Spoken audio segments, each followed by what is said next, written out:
पिछले 10 वर्षों से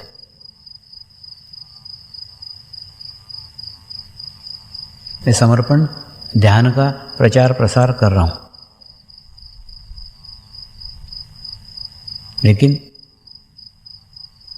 उस ध्यान को आपने शारीरिक स्तर के ऊपर ग्रहण किया है।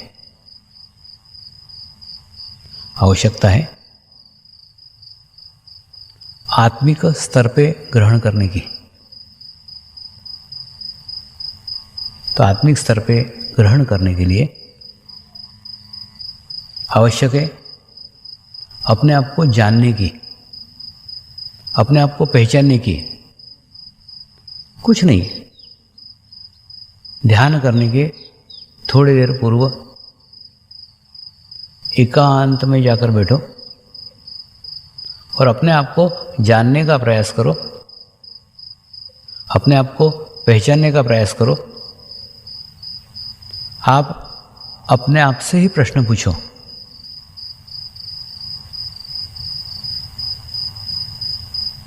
मैं कौन हूँ?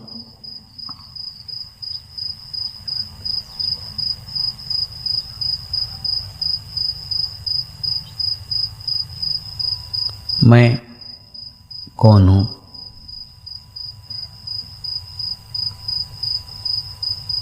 मैं कौन हूँ? ये प्रश्न ही आपको आपके आत्मा के करीब ले जाएगा। फिर प्रश्न पूछो, मैं कहाँ से आया हूँ?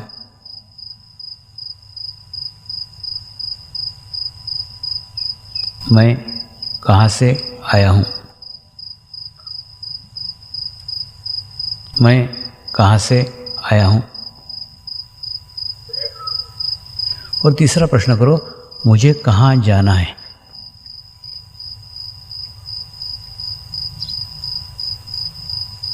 मुझे कहाँ जाना है?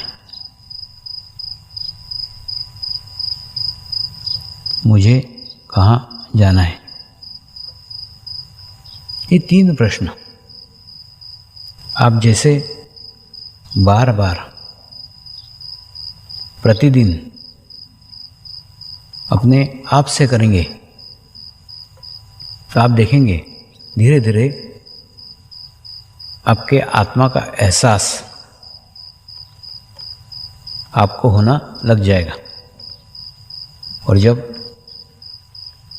आत्मा का एहसास होना लग जाएगा,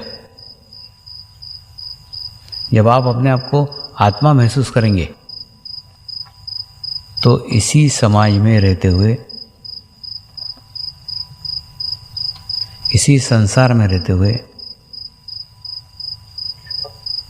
इसी घर में रहते हुए आप अपने आप को इन सभी से मुक्त पाएंगे।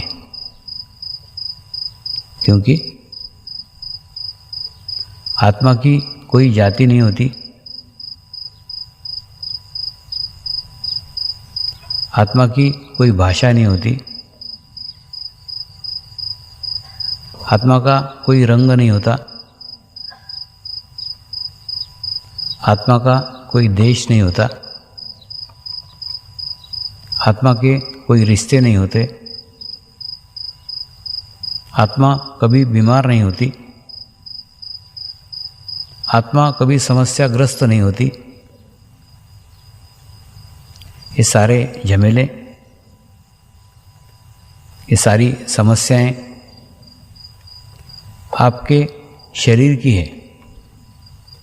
एक बार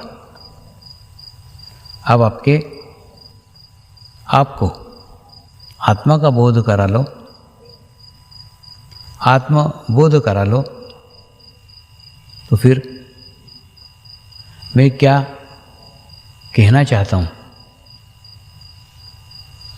मैं क्या बता रहा हूँ, वो आपको आपके आत्मा से ही पता चल जाएगा। फिर बाहर पूछने की, बाहर जाने की, बाहर पढ़ने की कोई आवश्यकता ही नहीं। माध्यम ने आपको आके कोई थप्पड़ मार के जगाया नहीं है, हिला करके जगाया नहीं है। माध्यम ने आपके आत्मा को जगाया है। यानी माध्यम का संबंध आपके आत्मा के साथ है। तो जैसे ही आपका अपना संबंध आत्मा के साथ हो जाता है तो आपको सारा ज्ञान आपके भीतर से ही मिलना चालू हो जाता है। जिस प्रकार से सूर्य कभी किसी का एक का नहीं होता, ठीक उसी प्रकार से सूर्य का प्रकाश भी, सूर्य की ऊर्जा भी किसी एक के लिए नहीं होती।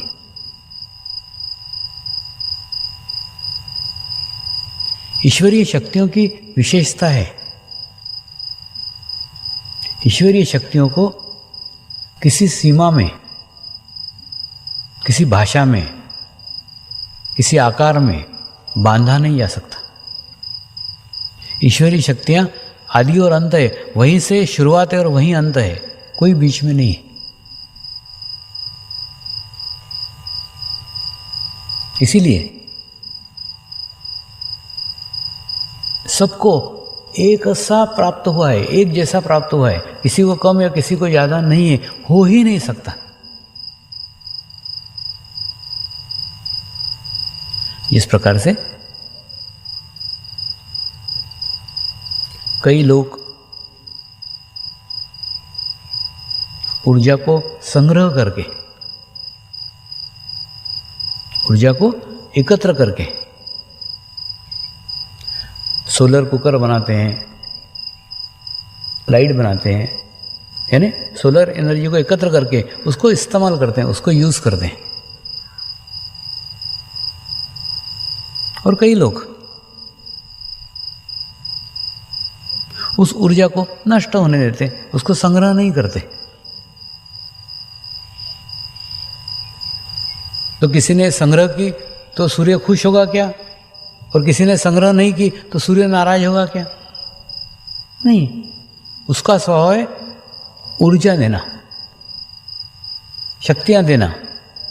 कोई ग्रहण करे उसकी मर्जी, कोई ग्रहण न करे उसकी मर्जी, लेकिन सूर्य की अपनी एक सीमा है, उस सीमाओं से बाहर जाकर वो कुछ नहीं कर सकता। ठीक उसी प्रकार से माध्यम की भी अपनी एक सीमा है, उसके बाहर जाके वो कुछ नहीं कर सकता, क्योंकि वो केवल माध्यम है, सेतु है, मध्य है।